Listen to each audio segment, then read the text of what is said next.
کہ وقصد فی مشیک، اللہ اکبر، اپنی چال میں میانہ روی اختیار کر،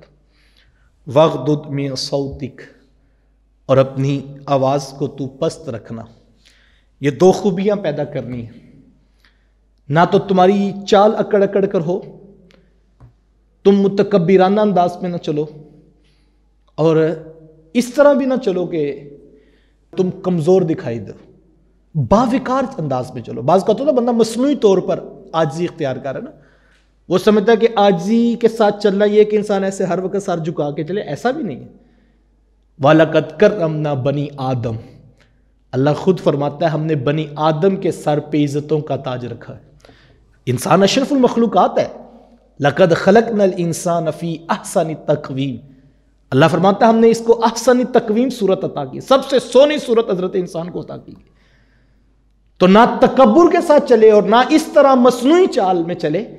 کہ وہ اپنے آپ کو صوفی نما پیش کرے کہ یہ دیکھو یہ عاجزی والی چال ہے۔ نہیں، میانہ روی کے ساتھ باوقار انداز میں چلے، اور یہ چال اتنی خوبصورت ہو کہ یہ دور سے آ رہا ہو تو لوگ اس کی چال دیکھ کر کے واہ حضور کا غلام آ رہا ہے، یعنی اس کا انداز معاشرت، اس کا طرز زندگی اور اس کی وضاحت، اس کی چال ڈال وہ بھی خوبصورت ہونی چاہیے، نہ تکبر ہو اور نہ مصنوعی عجز اس کی چال میں نظر آئے۔ یہ دونوں چیزیں قرآن نے کتنے خوبصورت لہجے میں کہا، وقصد فی مشیک، اپنی چال کو میانہ روی والی چال بنا لے، وغضض من صوتک، اور اپنی آواز کو پست رکھنا۔ کیسی خوبصورت تربیت ہے جو اسلام اپنے ماننے والوں کی کرتا،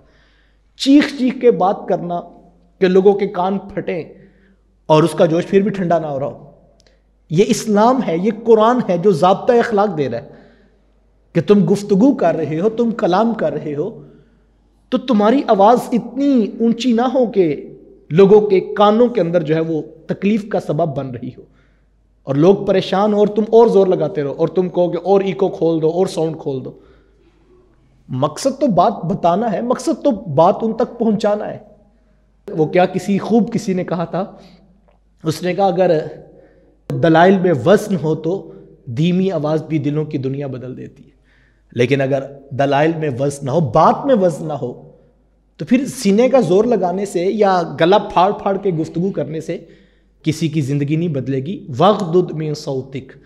تم نے آواز کو بھی پست رکھنا ہے۔ اور آگے زوردار تنبیہ کی، ان انکر الاصوات لصوت الحمیر، بے شک بری آوازوں میں سے سب سے بری آواز گدھے کی آواز ہے۔ یہ تنبیہ ہے، ایک مومن کو اپنی آواز کو بھی پست رکھنے کی تاکید کی گئی، اس کا لہجہ بھی شائستہ ہو، اس کے لفظ بھی خوبصورت ہوں، اس کے لفظوں کے اندر مٹھاس ہو، محبت کا عنوان ہو، پیار بری باتیں ہوں، اور اس کی شخصیت میں تکبر نہ ہو، عجز ہو، اس کی چال بھی باوقار ہو۔ تو مجھے بتائے یار، ایسا شخص مل جائے اگر آپ کو کہ جس کی وضاحت بھی خوبصورت ہے، جو امر بالمعروف بھی کرتا ہے، نہی عن المنکر بھی کرتا ہے، اور جس کی چال بھی باوقار ہے، جس کی آواز اور لہجے میں مٹھاس ہے اور اس کا کلام بھی خوبصورت ہے، تو اسلام ایسا شخص چاہتا ہے۔ اللہ کے رسول صلی اللہ علیہ وسلم نے جو قرآن دیا، قرآن یہ چاہتا ہے کہ مومن کی آواز بھی خوبصورت ہو، اس کا لب و لہجہ بھی خوبصورت ہو، اس کی آواز پست ہو